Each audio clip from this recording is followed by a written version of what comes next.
What's up, everybody? Welcome. It's Tuesday. It's 8 o'clock. Macro Talk. How's everybody doing? Well, I hope. I see lots of familiar faces out there. Glad you all made it. We're going to wrap up video 2 months this evening. Gonna go over a few things and just make sure that you all got the message. Talk a little bit about the competition, maybe. Got a couple of things I want to talk about first, so we're starting a couple of minutes early, lest I run out of time at the end. So let me see. I've got a million things going on this week, and if I seem distracted, that's because, well, I'm distracted, and don't worry about it. Let me see. So a question came up just minutes ago. 2 questions, actually, that are interesting. One, have I ever used 120 millimeter Nikkor medical? Yes, I have one time. Wasn't crazy about it, to be honest. I think it's a fixed aperture f4 lens. It wasn't anything special. And then I was asked, what was it? Oh yeah, if somebody could use my music. It's not my music. It's it belongs to. I guess it belongs to whatchamacallit, music. What's the name of that place that I get it from? Can't remember. But those people own it, and Jules Gaia wrote it and performs it. And you are safe with any Jules Gaia song because all his music is on that website, whatever it is. It's a mystery to me. But if you go there and get any of his songs, you can play them because I have them all and I have them all licensed. So good question. I should have thought of that. I mean, everybody loves that song. It's hard not to like. And he's got loads of other stuff too, all very different. So yeah, feel free. But that goes for all the songs on that website you can use. But yeah, by all means, Break Fast it's called, and it's all yours to use. Will not be a problem. My pleasure. We were getting ready to talk about. Nope, I'm going to hold off on that thought, and we'll hit that in a little bit. I want to tell you first about the new thing, the new way things are going to be going forward. It's a bit confusing for me. It won't be for you because nothing will actually change for you. Let's take the Walls app, for example. No different. You want to know what's going on, you go to the Walls app. You want to submit a picture to the competition, you go to the Walls app. You want to put up some code that you wrote for your 3D print, put it on the Walls app. All that stuff will get redirected to my website. And in a very similar vein, if you want to read the program notes from a particular video, you'll need to click on the link in the program notes that'll take you to my website. That's where you'll find all the program notes. You won't see normally under one of my videos is about 3 pages of notes about the video and about everything else under there. None of that will be there anymore. None of it. It'll all be on my website. If you are a member of Patreon and you're used to getting my emails and you click on them and they take you to Patreon and you read the article or don't read the article, look at the pictures on Patreon's website. That is going to change too. You're going to still get the email and it's still going to have a link. But when you click on that link, it is going to take you, possibly it might take you actually to Patreon first, but there'll be another link when you land there that you'll click on and it'll take you to my website. Now, I'm doing this for one simple reason, and that is to keep the channel alive. And the way I am going to try to do that is through my partnership with B&H. As a B&H affiliate, and this is the premier photo equipment outlet in the whole universe. It is a wonderful opportunity. I know so many of you use them regularly, and I want to make sure that when you get ready to go buy your camera or your drone or whatever it is you buy when you go there, that you remember to go through the door that I have for you. And that's why I'm going to be putting all of my content ultimately will be on the website. So when you click on something, you end up on the website, you read the article, you interact with me exactly the same as you are now. You will still communicate through Patreon. If you're a Patreon person, there's the messaging system over there I use. I'm a little bit behind, just a few days. I will catch up on the messages tonight. Otherwise, there's the Walls app. You can get in touch with me there. So don't be alarmed if there's an extra click somewhere in there that you have to make, and don't be alarmed if it's on the website. I promise you, I am not signing up for the Google ads like I did before, where I have no control or little control over what you get. I'm only going to use the B&H ads or the Amazon links that are specifically for the things that I think you'll be interested in and want to see. In fact, there'll be things that I look at and think to myself, oh, Dave Brown would love to see this because I've heard him talk about it. Exactly like that. Or Bud would be very interested in this particular thing because, and so on. So having a really pertinent set of ads that are hosted by a company like B&H makes me infinitely more comfortable than I was before. And the other thing is I have complete control over what shows on the ads. I won't let it go on unless it's one of the ones I've picked out. And that's the way the interface is for me. So I look through the ads, I watch them, they're interactive, and if they're showing me the stuff I want to show you, you'll see the ads. Otherwise, you won't. Okay, that's it. That's the whole thing. So it's all going to be there. Now, there's one page over there that's special, and that is my Patreon page. It's actually called a plog, P-L-O-G, a plog.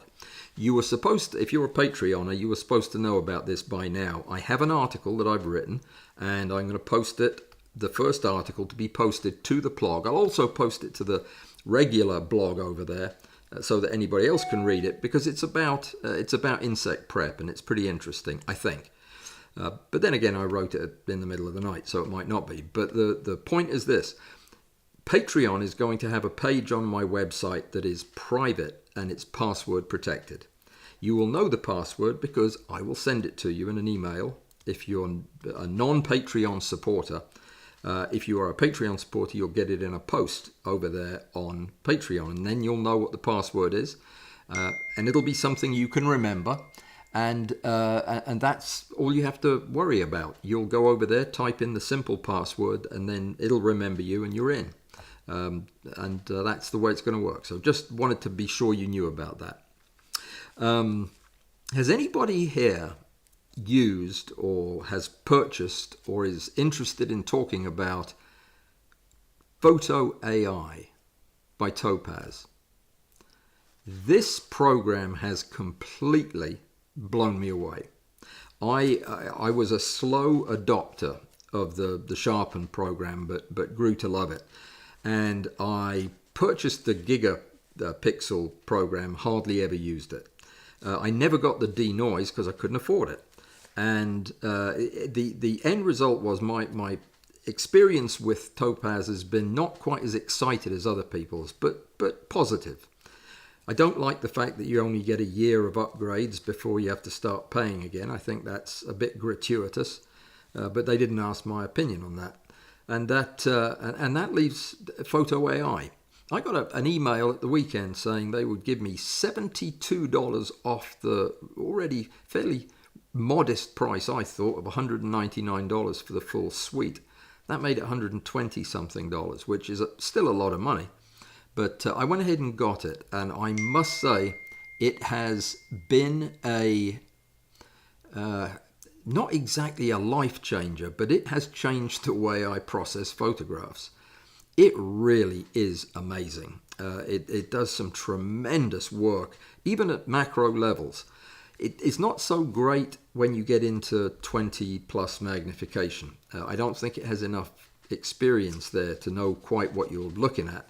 But at regular macro magnifications up to about 5 times, it knows exactly what you're looking at, and it does a great job. I am very happy with it and plan to continue using it. It's important, I think, to get a workflow that works optimally for it. It definitely does better with raw images than it does with already processed images. But you can't, I can't. I don't have the time to run 400 images through AI before I stack them. I guess I could. I should experiment with it. But is anybody doing that? Is anybody doing the using Photo AI with the raw image before they send it over to Serene? I'd be very interested to hear, because you can't do it when it gets back. Well, you can do it, and I do it when it gets back, but they say it's better if you do it before. I wonder how long that would take. Even on this supercomputer, I bet it would take half the night. Anyway, I just wanted to mention that. I'm going to be gone for a little bit, and I'm going to try to work things out in such a way that you won't really know it.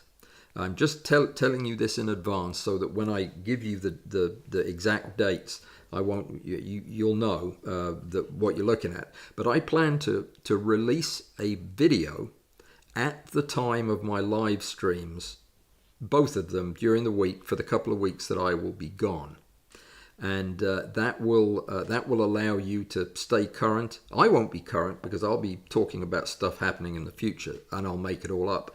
But you'll think it's current, and it'll be a good laugh.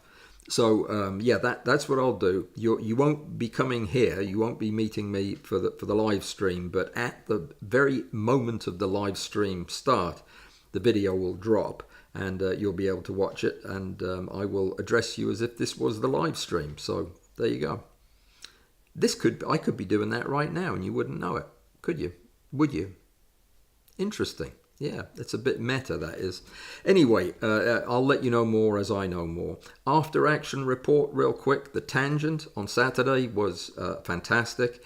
Larry is really good at this, and good at presenting, good at entertaining, and good at keeping the flow of ideas going. We had a very good session on Saturday. For anybody who is a 3D printer or a maker of any kind who missed it on Saturday, you missed a really cool opportunity to learn some stuff.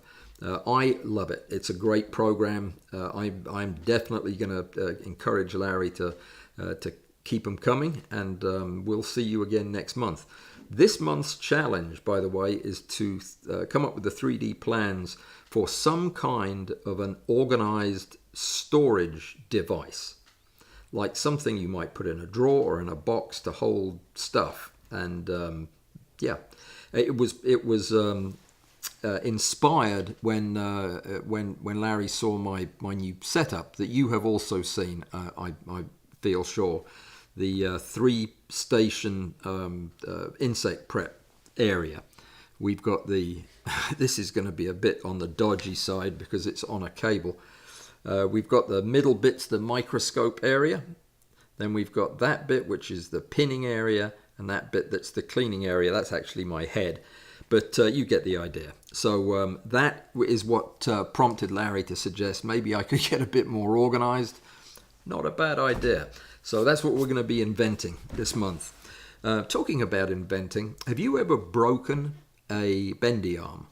Not one of the bendy arms that's really bendy, but the bendy arm that bends and locks. One of these. Have you ever broken one and then thought about it for a while and then thrown it away? Me too. I've also fixed them before, but I had a revelation today. This is a working bendy arm. It's from Camvate.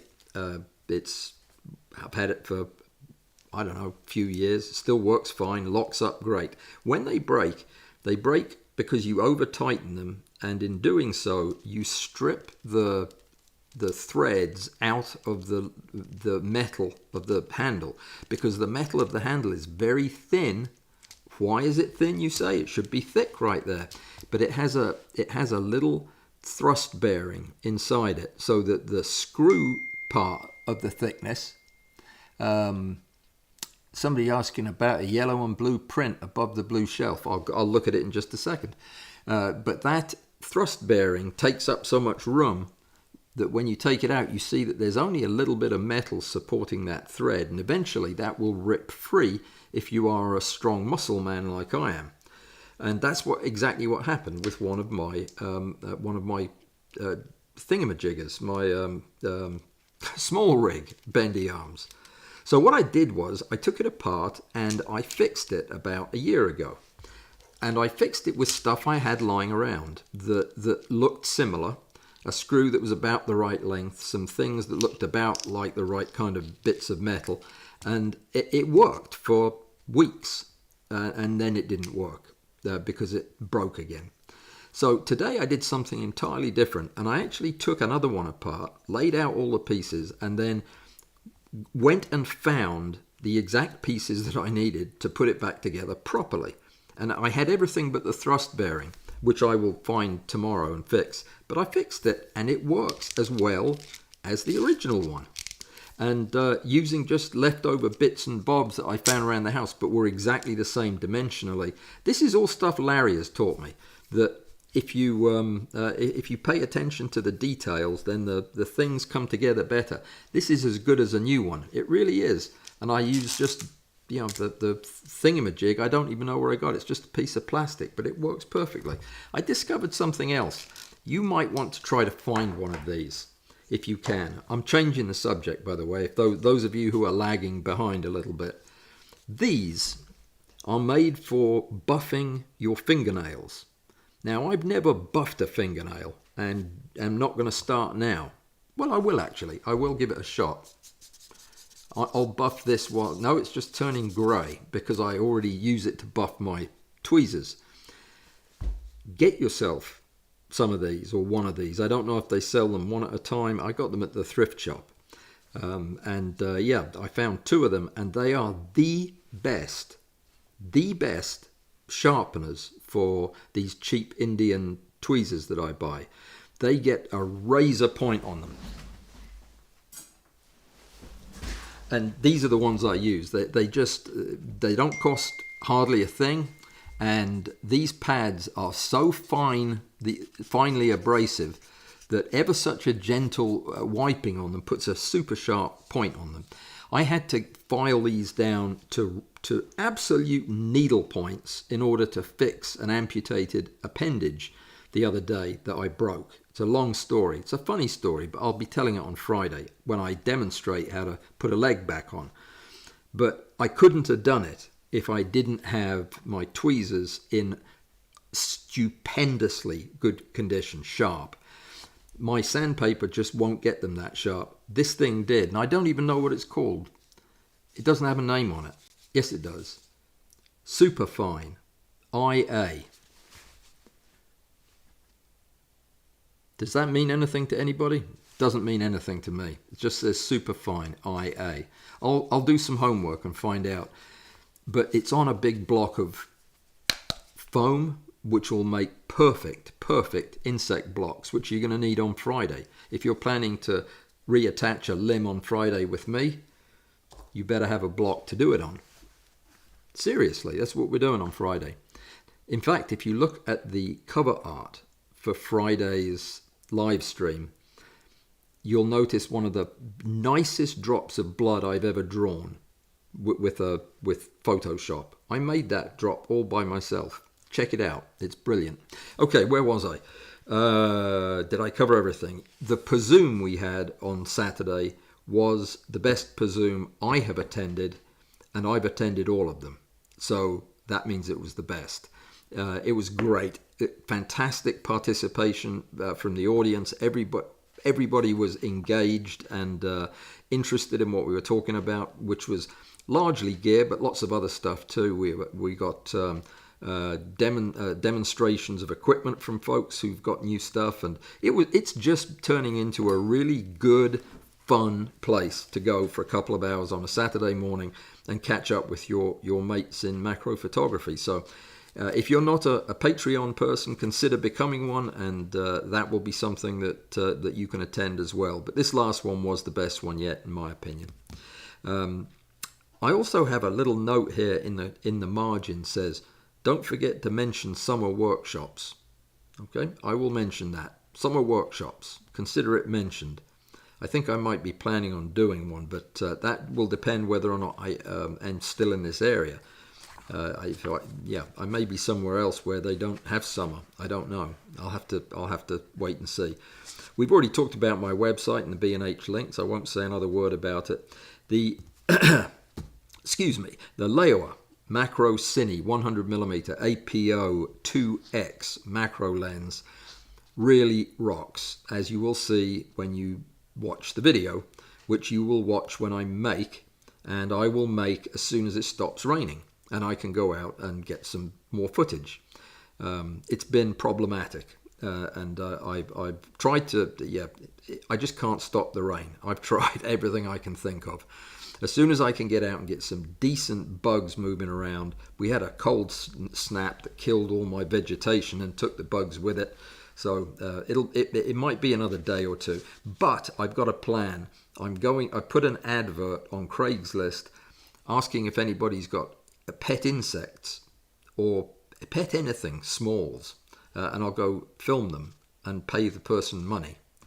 That's a bit ridiculous, isn't it? But that's what I'm going to do if I have to get this video out. So I think we've covered everything that I had. Any questions, comments, disgusted grunts of any kind? Let me see. Joseph has one. Could you ask Allan what that yellow and blue print across the above the blue shelf is? I've been wondering about that for many months. Me too. Directly above the dark blue shelf or the light blue shelf? Well, the light blue shelf's not blue and yellow. That is an Australian Opal pendant that was my wife's, and it was an anniversary present.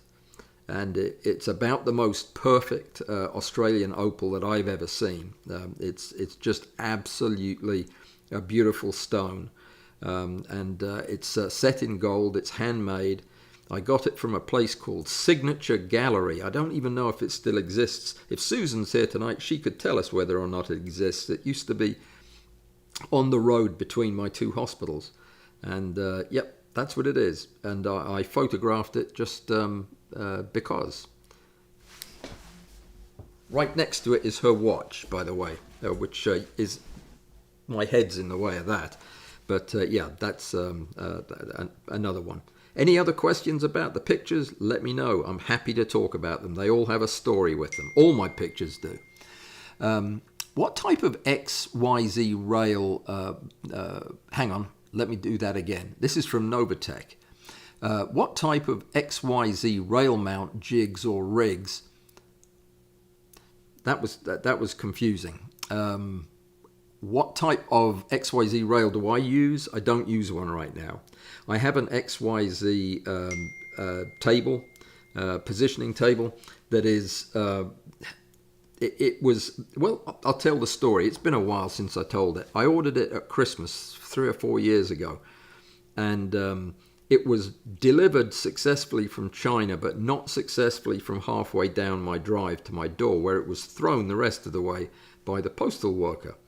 It struck the door and broke 2 of the levels of the stages, the R and the Z, I guess. And it's just been trouble ever since. Bits were bent on it, and it wasn't any good to start with, but it certainly was a lot worse after hitting the door.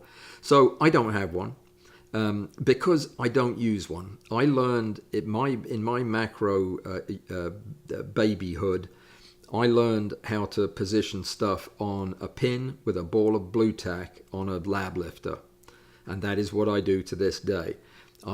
If I'm given an XYZR device to put things on, I will put a ball of blue tack on it and move the bug around using the blue tack. I can move things around very, very accurately, and I can do it in a way that is more comfortable for me than trying to figure out what axis I'm trying to move in.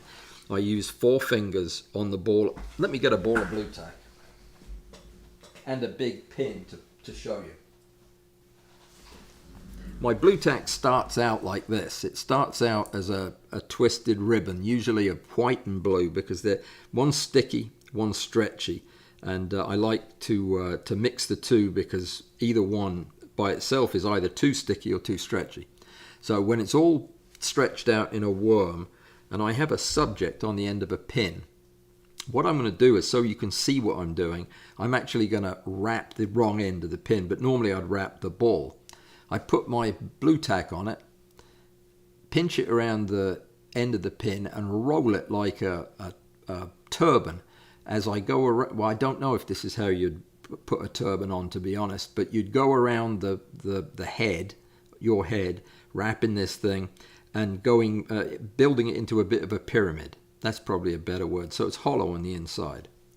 This is all important. I know that people think I'm just crazy for doing this, but when you're all finished, it looks like that. Now, some people say that looks like a blue blob of canine waste. Could be, who knows. So when I'm finished, I mash it together a little bit to close the void, and then this goes right onto my lab lifter. Now, let me see if I can show this properly. Probably not.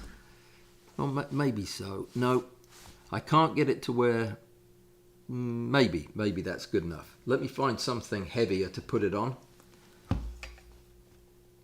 So I mash it down like that, and when it's in position and I've got my camera situated properly, I'll move the lab lifter around to get it center of frame. Then what I'll do is I'll reach around from the camera and I will grab it with 4 fingers, and I can move that red ball anywhere I want in basically any direction, including up, by squeezing from both sides. See how that goes up or down just by pushing down. And I have been doing this for so long, I can do this quicker and more accurately than I can with the most expensive Edmunds set of lab lifters and rails and whatever you've got. It's just, to me, it's the easiest way to do it. And this is the way I do it every single day, 8-10 times a day. And when I'm done, the ball of blue tack comes off. It gets reworked with whatever leftovers I have, and re-stretched, retwisted, and ready to go again on my surface. Was that much too much of an answer to your question? I bet it was. In fact, that goes for the last 2 questions. You weren't expecting to get quite that much, but this is the way I do it. So the fact that I have a lab lifter is kind of a moot point. It's useless. It doesn't do anything.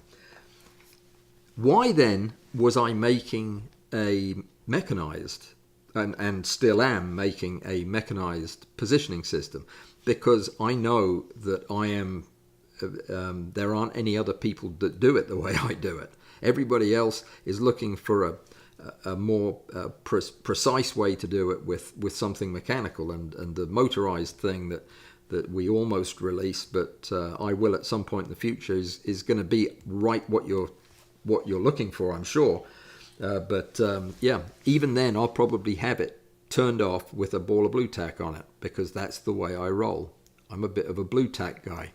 Okay, let me see. Other questions. I'm fine just answering questions, because the wrap-up I'm going to give you is mostly stuff we've talked about. I just want to re-emphasize, but I'll keep answering questions for now. Zeno, looking for a newt supplier or breeder in the US. We all are, though, aren't we? Isn't that the story of living in the US? Is never can find a newt supplier when you need one. They're around somewhere, I'm sure. They're banned from being imported, but it can be bred domestically if you can find one. Any suggestions? Yes. Collect something else. Collect hell grammets, or I've got a friend in Florida who collects dragonfly nymphs. They're fun, apparently. They eat one another. But no, I have no earthly idea how you would find a newt farmer, if such a thing exists. If it does exist, it probably exists where I live, or close by, maybe in Louisiana. It's intriguing enough that I will look around. I will make a note on a yellow post-it note, and I will ask some of my friends if they know where I can find a newt farmer.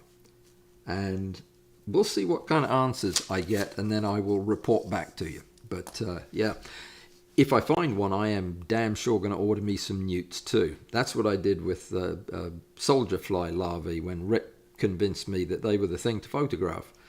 So there you go. All right, so let me see. Did anybody else know, by the way, that newt importing was banned? I knew that you weren't allowed to import whatchamacallit, torpedo rocket launchers or dangerous chemicals. But newts, there you go. First time for everything. Maybe do a video live stream on my Topaz workflow. That's a good idea.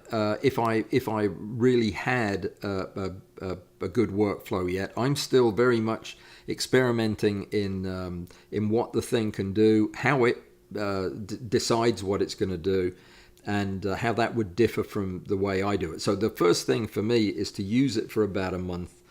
Half the time I do the settings myself. The other half of the time I just let the AI decide, and then you can start to feel trends that are happening almost right away. And so far, Topaz is making me look like a rank amateur when it comes to using some of these advanced tools like denoise. It is calling motion blur that I'm seeing noise and fixing it, and it looks better than when I fix the motion blur. So go figure. There will be a workflow that emerges eventually, and I hope that it doesn't mean pre-processing my stacked images. We'll see. We will see. Let me see. Would you do a drawing of all your wire tools? I found that discussion very useful. That's Andrew. Andrew, my goodness, where have you been, sir? I haven't heard from you in an age. I need to talk to you about something, but we'll talk later. I just found a computer chip, a random computer chip on my desk. I'll show it to you. Oh, you know what? I bet it was stuck to my blue tack. It's very small. How about that? Oh, before we start, let me answer Andrew's question, and then I want to show you something, and then we'll start possibly. So, in answer to Andrew's question, will I do a drawing of all the wire tools? Yes, I will. You want me to do that now, or you know what? I could do it and add it as a post over on Patreon, or for that matter, if anybody else is interested, I'll do it as just a general post on the website where I can actually draw or photograph each of the pins that I use. I have a fairly simple selection of dissection tools. I mean, I'm using them for a few very clear tasks. One is to spread limbs. Now that depends on which joint I'm spreading at as to which kind of hook I use. I have hooks that come all the way around, hooks that are just 90 degrees. I'm not double jointed, so it's 90 degrees. Hooks that are less than 90 degrees, and they all are useful for different kinds of appendages and different segments. Then there are specialized tools that I use for digging the antenna out of facial grooves in weevils. Sounds like a problem that not many people would encounter that often. I encounter it almost every day. And that's why I came up with this thing that fits down in the groove and just gently lifts the antenna out without hurting it. The other night I came up with a new antenna holding pin that I needed to support drooping antennae. But yeah, I'll do that. I'll make a note on the same yellow post-it note that I'm not going to lose. Pin tool drawings. Yeah, that'll be fun. And I will get in touch with you. I'll put that as a note also on the same yellow post-it note. Email Andrew. There you go. That was a productive one. Now, I was going to show you something, and I am going to show you something before I forget about it, but let me ask you something too. This is a question. Alistair, if you get any answers to this question, would you just top them up for me, please, and give me a yes or no? I was talking to Rick the other night, last week, and Rick Littlefield, that is, who's a man who has good ideas a lot of the time, and he decided that it would be a good idea for me to have a T-shirt made that said, I got it at the thrift shop, because he says I say that a lot, and I'm not conscious of that. Would anybody else wear a shirt that had either a likeness of me or the name of the channel or something, and the saying that, yeah, I got it at the thrift shop? Would that mean anything to anybody? I don't know. I don't think I say it very often, but apparently Rick does. Anyway, I got a couple of things at the thrift shop today that are fantastic, but I don't know if they're going to work. Can I show them to you? They're the same thing. There's two of them.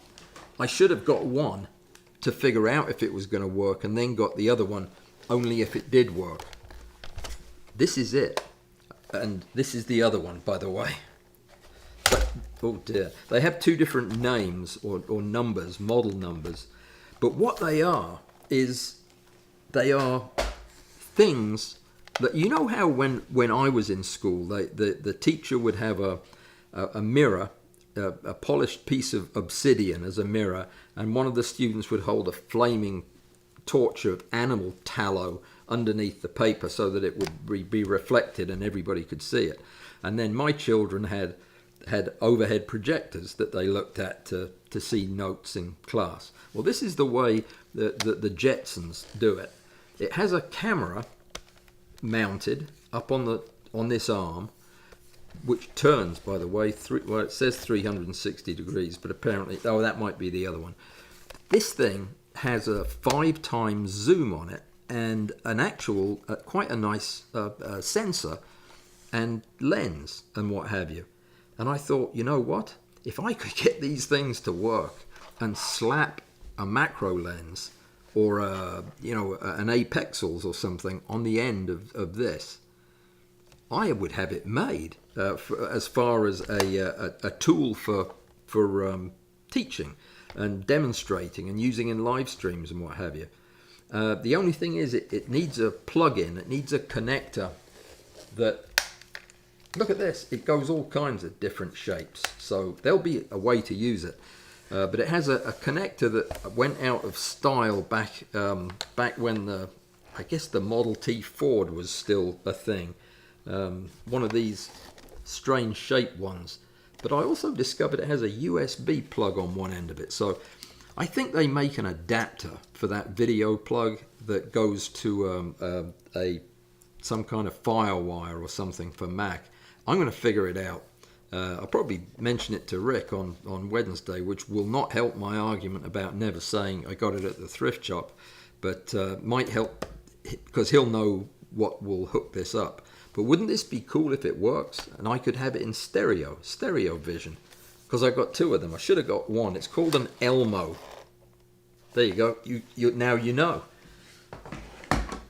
That will be the greatest thing if I get those Elmos working and can do live Elmo TV with the bugs. Seriously. Okay, what was the other thing I was going to say? Does anybody remember? Nope. I can't remember either. Okay, so forget about it. That took my mind off whatever the last thing was. So I'm getting ready to start talking video, which means I'm going to stop looking at questions, but there's a couple of fresh ones, so let me just finish that up. I have... Alistair's got the old versions of denoise and sharpen. I think my whole impression of Topaz would have been different if I had started with denoise and added sharpen. I started with sharpen and added gigapixel, which I think was a mistake. The last thing I needed was more file stuff to find places for. You can't do anything with these ginormous prints. You can't mail them to anybody. You can't even put them on the website because they have size limits that are way less than these big things. So I hardly ever use it. For prints is about it. And then only if I have to. I'd much rather use the native resolution. So there you go. So we answered that.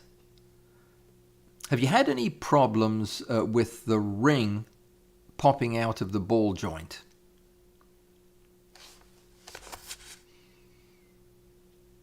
The ring popping out. Oh. This ring? The sticky ring? Yes. Or are you talking about the modern one that has a heavy-duty O-ring up there? I don't have any of those newer ones, which is a testament to how well these things have lasted, because I've got about 50 of the old ones. The ones that have the ring embedded, I have seen and handled, and they look fantastic. They look like they'll last forever. All of mine lose their rubber pads eventually, but I just crank them down harder, and the tab thing, the button thing, flattens out on whatever I'm holding. So no, I've never had the ring pop out, if that's what you're talking about. If you're talking about the ring on my artificial hip, that hasn't popped out either. I don't have an artificial hip. I am way smarter than that. No, I don't have one. So let me see. If that's not the ball joint you were talking about, let me know. Would I do a drawing? Yes. XYZ, yes. Done. And the old one. I guess he's talking about me, but I don't know specifically what. Yeah, the old one. That's me. That's what they call me. Trying to think of a good password for the Patreon page on my website. And I wanted it to be something memorable that you'd remember. That's what memorable means. And I was driving home trying to think of a good one, and I came up with a couple of really good ones.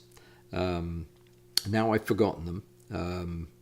Oh yeah, they were going to include the word prog because that's plog. That's right, because it is a plog, and that way you'd remember what it was and everything.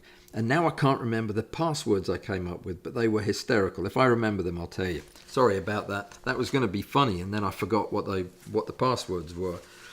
I might change it every now and again just so I can use one of the other funny words. But yeah, they were good. All right, take my word for it.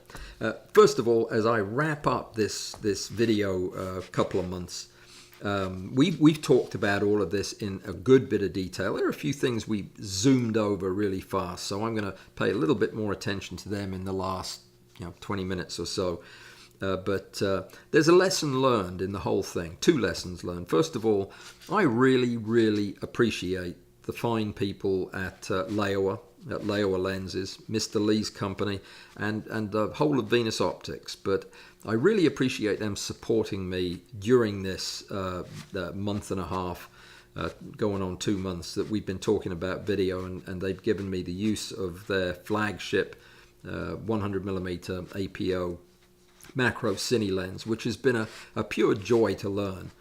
As you'll see from the video, the macro video lens, or the macro cine lens, doesn't make macro video any easier to do. In the most important sense, that is, shooting macro video is really, really difficult. It's something that calls for a higher level of patience and practice and skill and determination than does photography, in my opinion. Now that's regardless of the lens that you're using.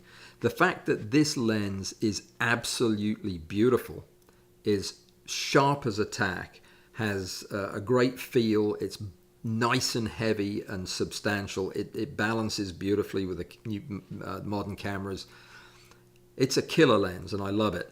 But it doesn't make the big picture job of shooting live footage of tiny things. It's just difficult. And the lesson learned is, if you're going to do a 6 to 8 week series of videos on macro cine or macro video, don't do it over the winter holiday. Yeah.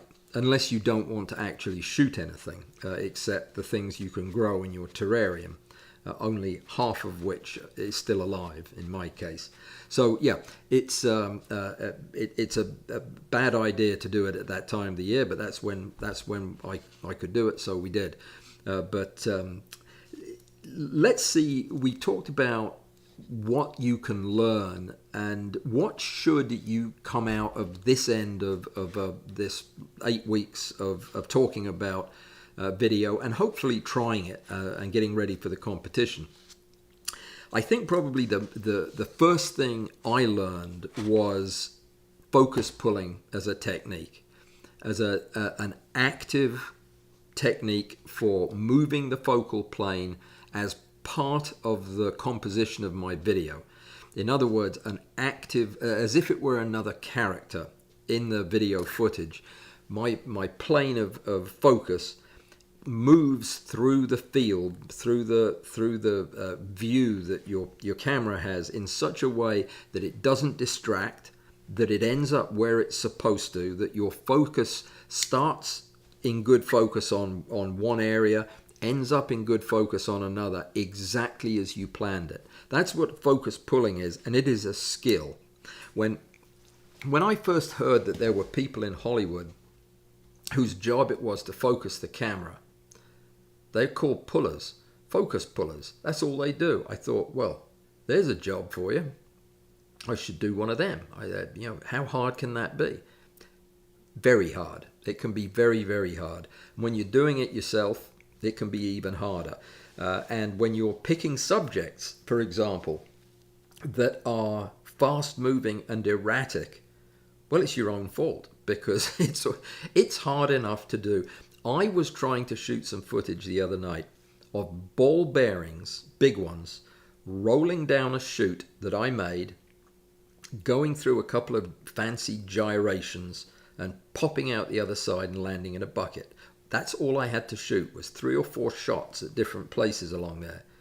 And for the life of me, getting that ball to stay in focus down the length of that chute was akin to building a nuclear weapon out of toilet paper rolls. I just had the hardest time with it. So it is a skill set, and it's well worth learning. It makes you a better photographer, no doubt. Using light creatively in video is also harder than it is in photography. In photography, we set it up, we take a shot, we look at it, we don't like it, we move the lights around, we do it again, we do it again, we do it again. That is a luxury you don't have in video. For one thing, you usually get one crack at most of the stuff you're videoing, and then it's gone, off to do other things. There's nothing tame that I was pointing the camera at, and it is difficult. You need to set up your lighting and get very comfortable with using the aperture on the camera to make sure that you're always getting enough light. You're not causing diffraction, because you can diffract a video image just the same way you can a still. So it's very important to learn these skills, and this has been a huge opportunity for me to do that. Another thing that this has helped with is learning cool new DIY hacks. I have made more DIY stuff to keep going with this video month than any other benefit. I mean, and it's been great. I've really enjoyed it. Learned to do a lot of stuff. We've talked about most of them. I won't go through it all again, but building a good solid basis for the camera, a rail. I didn't buy a cage in the end because I'm going to, but there were other things that needed to be purchased in the meantime, and I have ordered a monitor, but I've been working with a rigged up system for holding everything, and it's worked great, but I had to build it and make it in the workshop. It's a good way to learn your way around some DIY stuff. There are so many entertaining and incredible things that insects do, completely aside from how cool they look. The things they do, when you're photographing them, or when I'm photographing them, I focus on what the insect looks like, how it appears.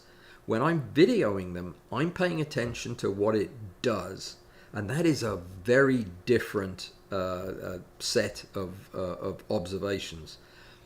Just look at the video I did, a 6-minute video I did a couple of weeks ago about the colombola, the tiny little springtail.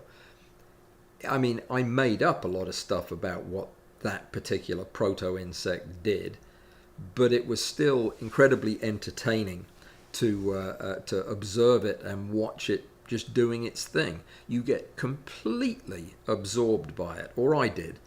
I would just watch the thing going about its business, stopping to eat a little bit of sunlight and then moving on.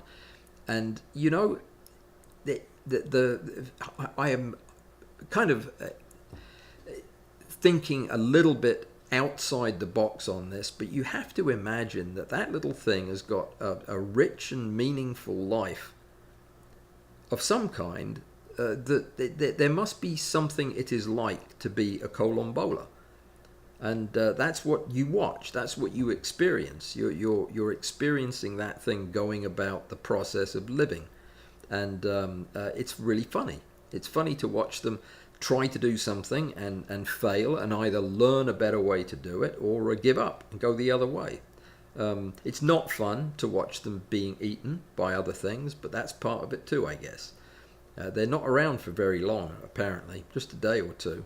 But I find it absorbing, and that goes for anything that I look at, I find absorbing. But MacroVideo has really brought this home to me, and I hope it has to you.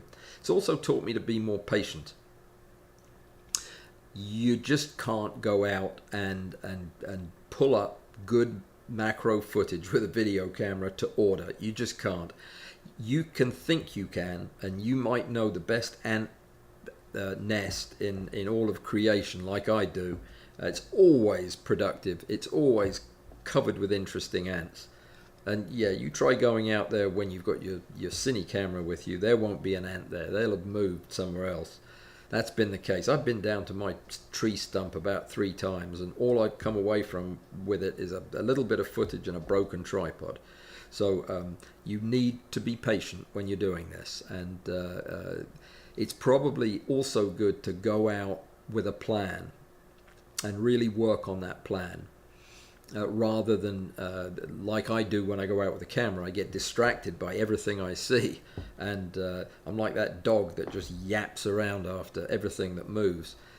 Yeah, that's what I love, the excitement and the adventure of being out taking pictures. Video needs a little bit more focus, I think, a little bit more direction and planning. Exploring the different habitats that you find is as engrossing to me as exploring the subjects themselves. Whether it's a beehive or the opening to one of their tunnels, it's hard for me to watch ants coming in and out of their nest and how they engage with each other and with their environment. It's amazing what you learn. An ant will come to the opening of its tunnel out into creation, and it'll stick an antenna out, and then it'll pull it back in, and then it'll stick both of them out, pull them back in. I guess it's thinking about what it sensed, and then it'll come out halfway and look around. Maybe it'll come out the rest of the way, maybe it'll go back in. Sometimes it comes out, looks around, goes back in anyway. Probably sees me. But watching that and sensing what the habitat under your feet must be like to have creatures this intelligent sniffing around and sensing the world around them, it must be amazing down there. And we just get to see a little bit of it. But looking at these hidden worlds is fun, just like with the terrarium. Something I didn't do much of, and will be doing a lot more of, I got a taste of it recently in the last week, is doing slow motion stuff at macro scale. It really allows you to see the details of how things are moving. And to me, movement is a very important part of macro photography. I spend a lot of time posing insects to appear to be in motion. And to do that accurately and faithfully, I need to know what an ant looks like in motion. I need to know what a bee looks like in flight. And this is a wonderful opportunity to really study the insects that you're photographing and know how to pose them to give an accurate portrayal of what they're up to. So there's that. And if you're going to do that, I urge you to actually shoot the video as a slow motion video, meaning shoot at a high frame rate if your camera will support it. Shoot at 120 frames per second and just eat the data and use that as the basis for your 3D. It's 3D, sorry, slow motion. It's never as compelling when you try to present slow motion video that's shot at 30 frames per second. It just looks like 30 frames per second slowed down. Okay, one of the other things that I was going to talk about were some of the misadventures that happened in this couple of months of doing these videos, but I'm going to hold that off and do that in a video. There were so many things that were frustrating, and I've got an idea for a video I'm going to do with those. I also became a good bit more environmentally aware than I had been. It's hard to spend the amount of time you have to spend on your belly or on your knees out in the woods and not pay attention to things like trash and stuff we can't get rid of laying around. And I spent quite a bit of time picking it up, and I don't think that's a bad thing. It's another pro of getting some time out there in nature with a video camera. Again, it's not the same experience as photography. With photography, there's always something for me to be photographing. Not so with video. You have to think about it. And I think that this experience, for me anyway, has brought the community together a little bit around something different. We've had something new to talk about, something new to learn together, and that's always a good thing for an organization like ours. If you haven't been doing any video, do yourself a favor and come up with a very simple project, something that you can do in an afternoon, something you can do with a regular macro lens, and just give it a try. And just see if the things I just mentioned don't also occur to you as valuable parts of the same whole experience. Which leads me to the competition. The competition is going to be over at the end of this month, and it is the 20th. And this is a leap thing, or is it? I don't know. Either way, February's short. They trimmed a couple of days off for some reason way beyond me. And another week and it's over. When it's over at midnight that day that it's over, your chance to submit a video is over. And I think that you should submit a video if you can. And I'm actually going to tell you why I think you should. Because I gave it some thought, and then I wanted to give my new friend ChatGPT 4.0 a chance to make up for the mess of the last question I asked her. She's a her, by the way, I discovered. After naming her with a girl's name, she started responding more kindly to me. So I did ask her this. I asked her the same question I'd asked myself, is how can I get people excited to turn in a video so that they can experience these things? And I asked her, I said, can you give me an idea of a compelling way to get people to turn in a video? And she said, yeah, read this to them. So I'm going to do exactly what she said. Hey everyone! As I wrap up our exhilarating macro video series, I want to extend a special invitation to each and every one of you to participate in our macro video competition. Here's why you should seriously consider submitting an entry. She said this, not me. Celebrate your passion. The competition is a fantastic opportunity to showcase your love for macro videography and photography and share your unique perspective with a community of like-minded enthusiasts. She's absolutely right. It's a chance to celebrate your creativity and dedication to the craft. I agree. Thank you. Second, challenge yourself. Stepping up to the challenge of creating a macro video for the competition will push you to explore new techniques, experiment with different subjects, and hone your skills as a filmmaker. It's a chance to push yourself out of your comfort zone and grow as an artist. Well, that's pretty much what I just finished describing it has done for me. So, 2 points to chat. Gain valuable feedback. Submitting an entry to the competition gives you the opportunity to receive constructive feedback from both the judging panel and your fellow participants. That's just me. Obviously, ChatGPT doesn't know me very well, or they wouldn't have said that, but this feedback can be invaluable in helping you identify strengths and areas for improvement in your work. Absolutely. That's why I recommend everybody do competitions. Showcase your talent. Whether you're an experienced macro videographer or just starting out, this competition provides a platform to showcase your talent and creativity to a wider audience. It's a chance to gain recognition for your skills and inspire others with your work. Isn't that why we take pictures, or a big part of it? Yes, it is.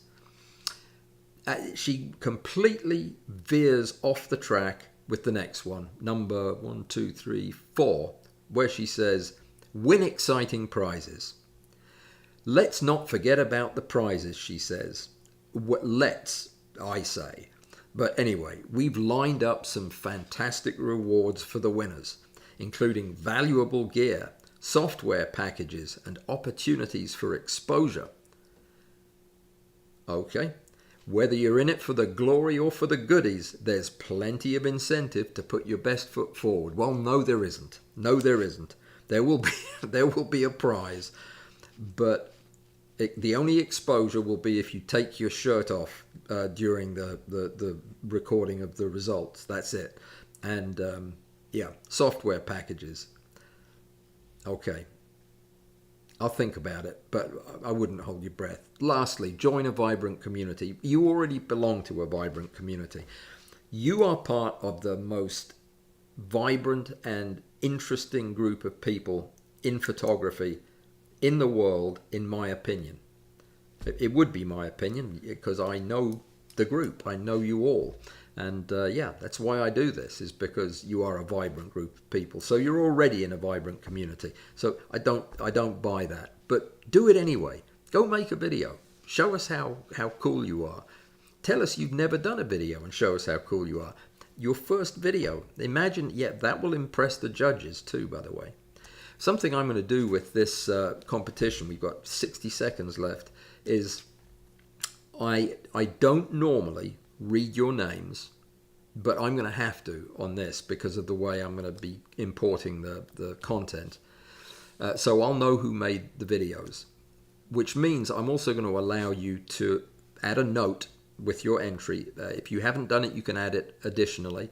Just add a note telling me what it is, what I'm supposed to see, what anything you want to tell me, so long as it's like 3 words or less.